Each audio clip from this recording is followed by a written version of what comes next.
Behind the Castle Hill Lighthouse on America's North Atlantic coast stands the historic city of Newport, visiting place of American presidents from George Washington to John Kennedy, and the site of some of America's finest early architecture.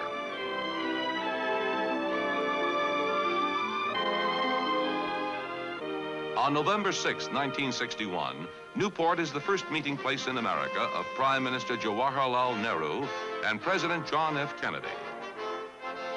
The Prime Minister's daughter, Mrs. Indira Gandhi, is warmly welcomed by President Kennedy, and Ambassador to India, John Galbraith, greets a familiar friend.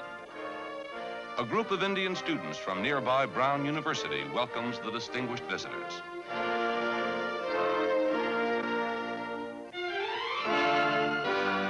Washington, D.C., capital of the United States. A city familiar to Prime Minister Nehru, wears the colors of autumn and a mantle of fallen leaves as it prepares to receive the Prime Minister for the third time in 12 years.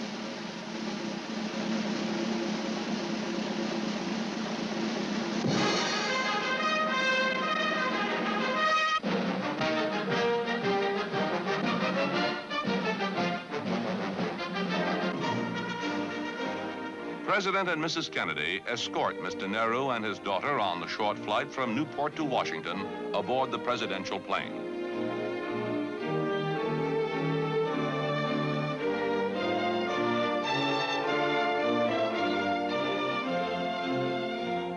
Vice President and Mrs. Johnson, Secretary of State and Mrs. Rusk, and other high dignitaries are present to greet the Prime Minister and his daughter.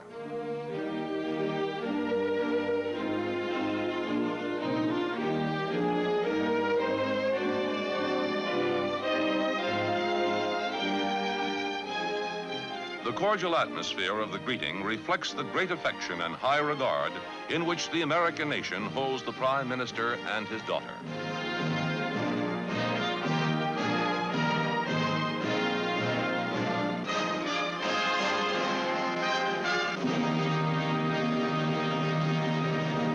I wish to express, Prime Minister, on behalf of the people of the United States, our great satisfaction in welcoming you once more to our country, which you have visited in earlier days.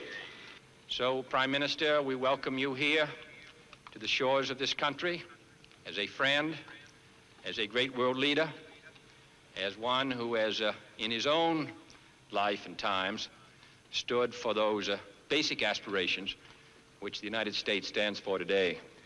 Prime Minister, we're glad to see you again.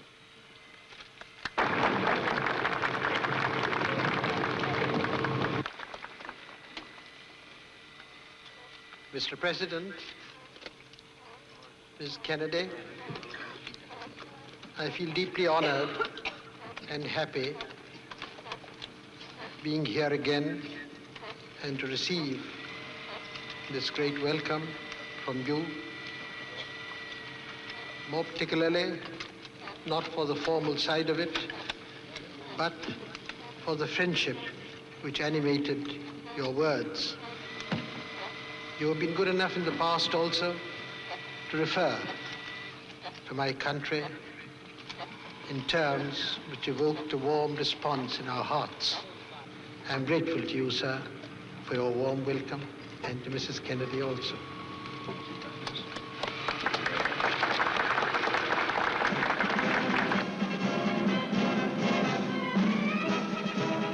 Following the welcoming ceremonies, the Prime Minister and the President fly by helicopter to the White House, residence of the American President.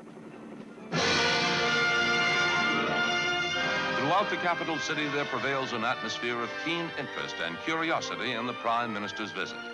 Several meetings with President Kennedy are to be held, meetings which will permit an exchange of views and ideas between two men who will spare no effort in their pursuit of world peace.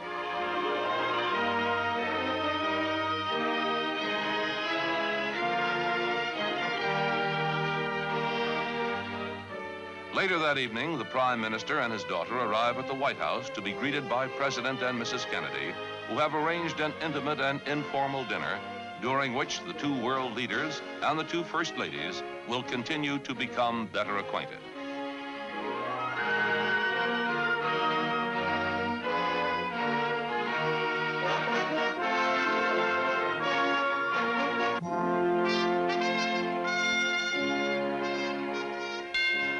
the following morning, the nation's influential newspapers note the interest of the American people in the Prime Minister.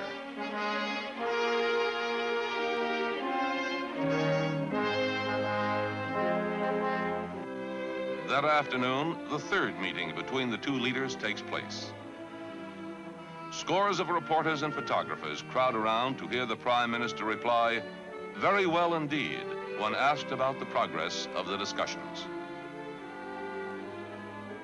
Indian Foreign Secretary M.J. Desai and Secretary of State Dean Rusk are present for the talks.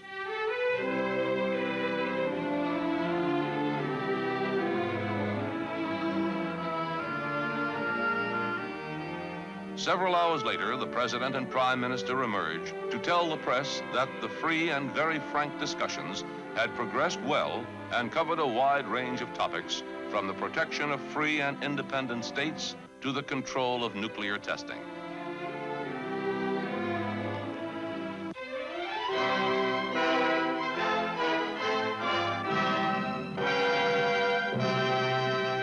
As the Prime Minister completes his visit with President Kennedy, the nearby District of Columbia Children's Hospital is host to Mrs. Indira Gandhi. She meets young Jane Franzella, a polio victim who is being given treatment in the modern Whirlpool tank. This visit is a very special occasion for Jane, who has created a picture of a Japanese woman to give to the distinguished visitor. The gift is warmly admired and appreciated to the joy and delight of young Jane. In another area, Mrs. Gandhi and Mrs. Rusk observe the therapy designed to improve the muscular coordination of crippled children.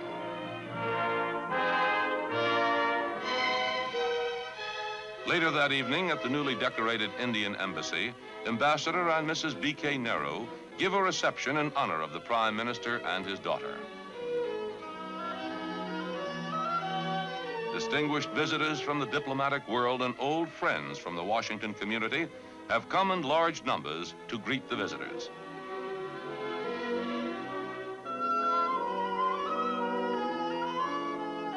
The atmosphere, cordial, gay, and colorful, is a further indication of the high regard in which the nation's capital holds the Prime Minister.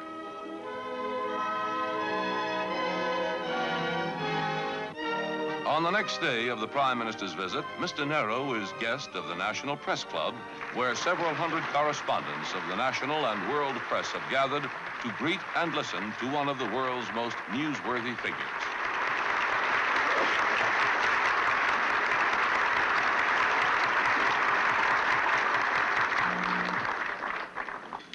Mr. Chairman, members of the National Press Club, as you have been reminded, this is the third visit I have paid to this club as your guest.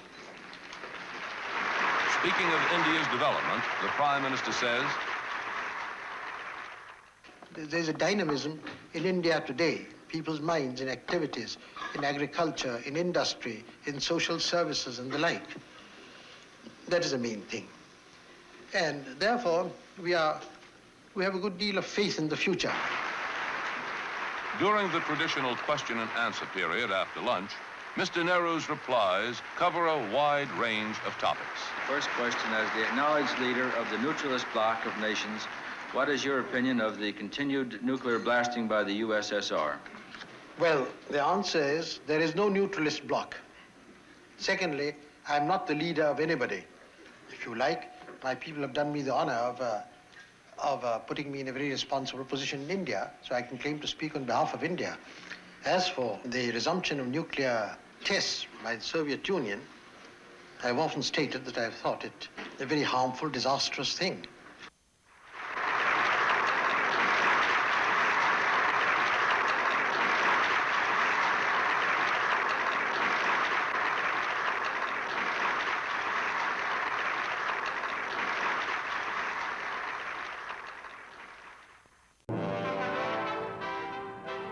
From Washington, where the two leaders established a warm relationship, the Prime Minister and his party fly to New York.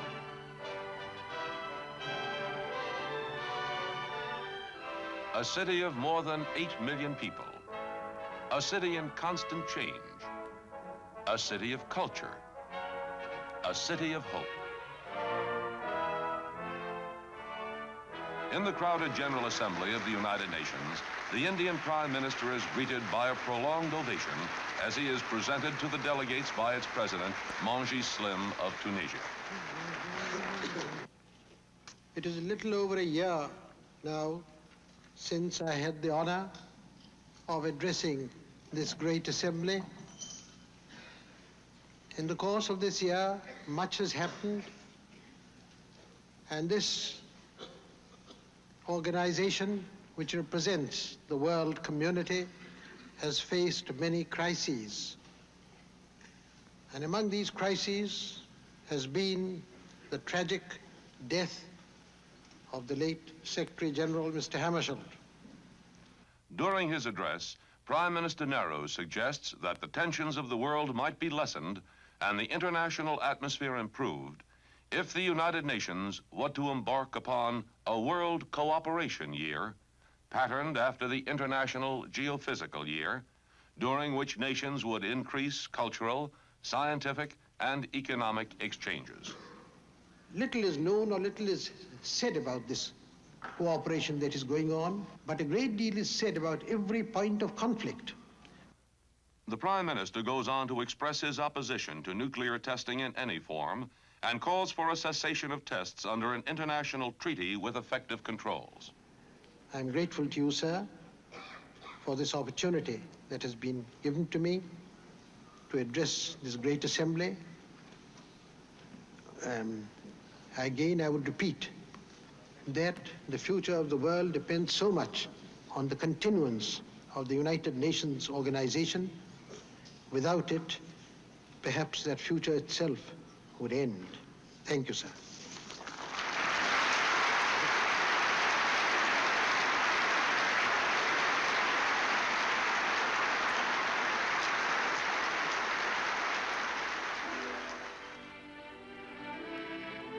Later that afternoon, hundreds of well-known New Yorkers await the Prime Minister at the residence of New York's Mayor Wagner, who presents the distinguished visitor a key to New York City.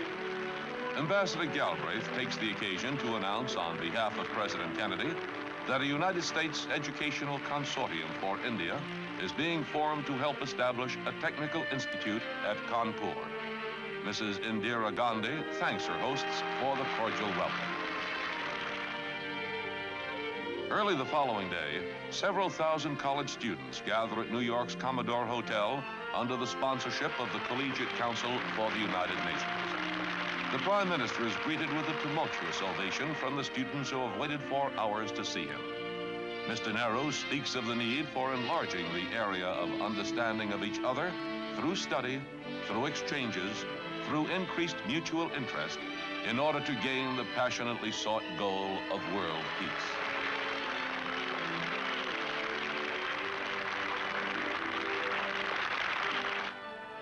Later, the Prime Minister's unrelenting schedule takes him to Washington Square, campus of New York University, where hundreds of Indian students studying at the university wait to hear their Prime Minister.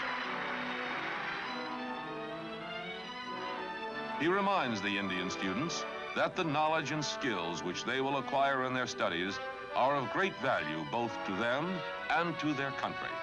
He urges them to remember their roots and to return home on completion of their education to face India's problems.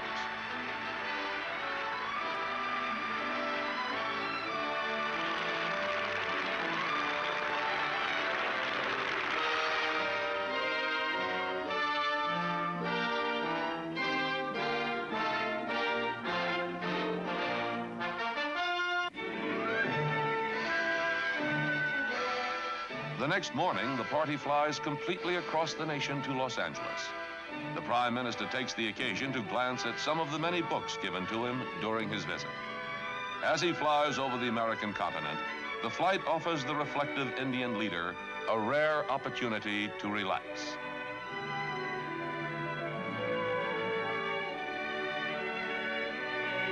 Los Angeles, metropolis of the far west, third largest city in the United States, awaits the Prime Minister's arrival.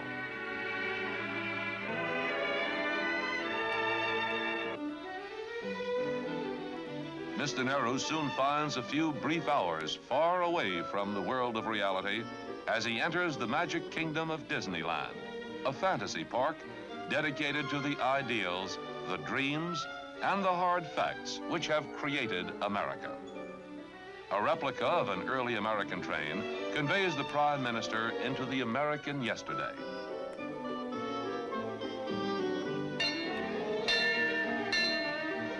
The sights capture the imagination of the Prime Minister, whose knowledge of American history brings greater meaning to much that he sees. The popular Never Never Land has adventure in pirate ships, fantasy, and fun in teacups, and much enjoyment for all who visit this particular bit of Americana.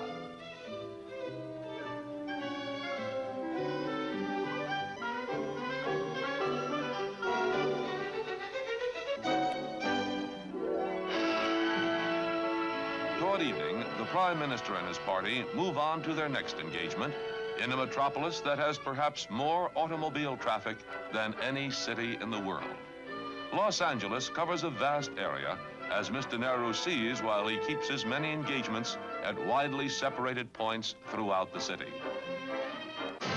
At the Beverly Hilton Hotel, the Prime Minister is the guest of the Motion Picture Association of America.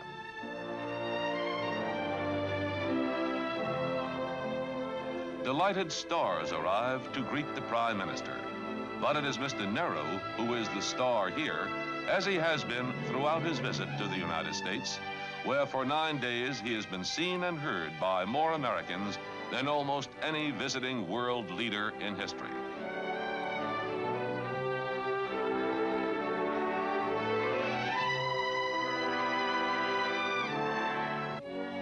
Next morning, Mr. Nehru visits the University of California at Los Angeles.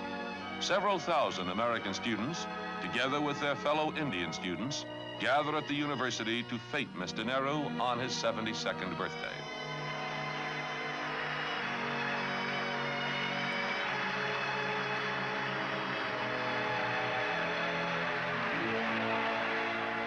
As his visit draws to a close, Prime Minister Nehru casts his mind back over the events of the preceding week. He recalls his exchanges of opinion with President Kennedy and the response to his address before the General Assembly. He remembers the faces of New York University students and the many distinguished citizens who honored him and feted him throughout his visit.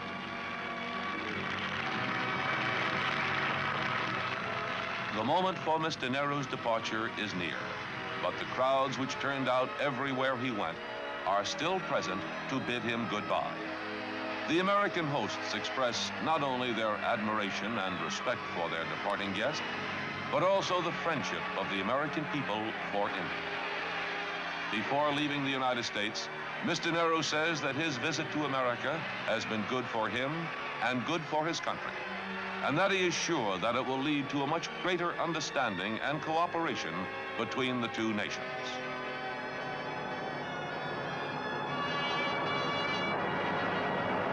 A welcome guest departs.